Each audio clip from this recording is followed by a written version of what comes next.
What's up, you guys? Aditi. Welcome back to our channel. We have seen different brain areas and different systems of the brain, and this was only possible because our brain has been studied using these different methods. So, in this video, let's see what those different methods are.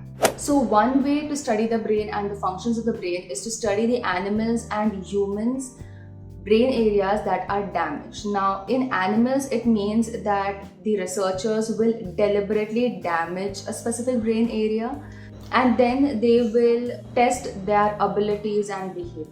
So, in such an experiment, the first thing that researchers do is that the animal will be anesthetized and then he will be given medications for pain. Then an electrode, which is insulated from everywhere except from the tip, is surgically inserted into the brain. An electric current is passed through that electrode, which is high enough to kill the neurons. This procedure is known as lesioning. It's obvious that this procedure cannot be done on living human beings. So the only way to study the human brain is to study and test the people who already have brain damage. But then again, this is not the ideal way to study the human brain because the damage in two case studies will not be in the exact same area, and the damage in these two cases may not be the same amount of damage. So the less harmful way to study the human brain is to temporarily disrupt or to enhance the normal functioning of a particular brain area. And this is generally done through electrical stimulation, and then study the results that you see in cognition and behavior. So the procedure of brain stimulation, that is stimulating a specific area of the brain, is very similar to lesioning, but the only difference is that in brain stimulation a milder current is used as compared to lesioning, which does not kill or damage the neurons. It does cause the neurons to react as if it has received a message. And this procedure is called as ESB, which is electrical stimulation of the brain. A specific type of ESB is known as DBS, which is deep brain stimulation. In this process, researchers place electrodes on specific deep brain areas and then route the electrode wires to a pacemaker-like device called an impulse generator. That is surgically implanted under the collarbone.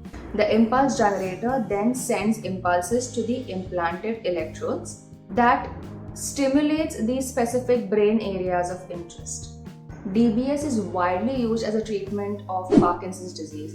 It may also play an important role in the treatment of seizure disorder, chronic pain, and even possibly for some psychiatric disorders.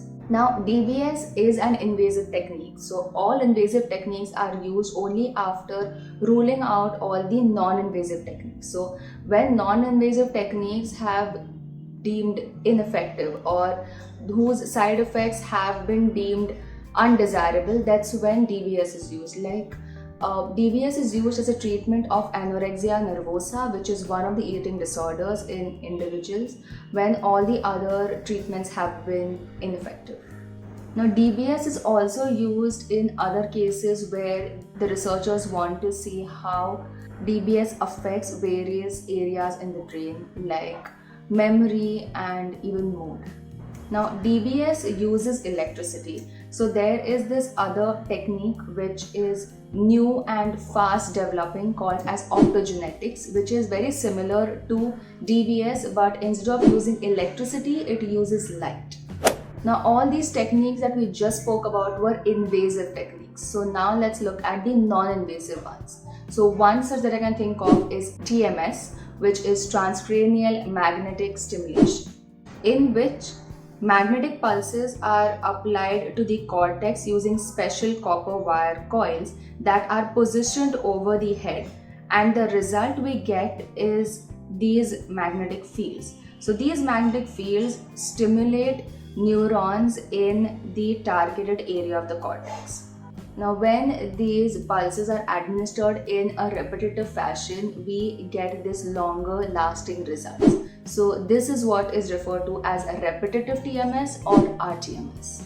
There is another procedure called as transcranial direct current stimulation. In short, it's called as TDCS, in which it uses scalp electrodes to pass a very low amplitude direct current to the brain to change the excitability of cortical neurons directly below the electrodes.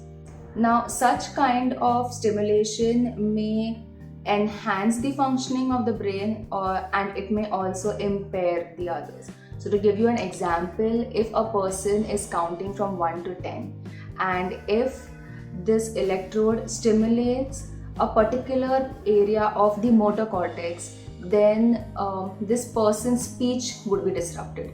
But if this person's particular area of the frontal cortex is stimulated, then it may actually assist this person in the counting task. Also, let's not forget that the brain has widespread connections. So when you are stimulating one area, it is likely that some other connected areas may also get stimulated. A little tiny note that TDCS is not the same as electroconvulsive therapy, ECT.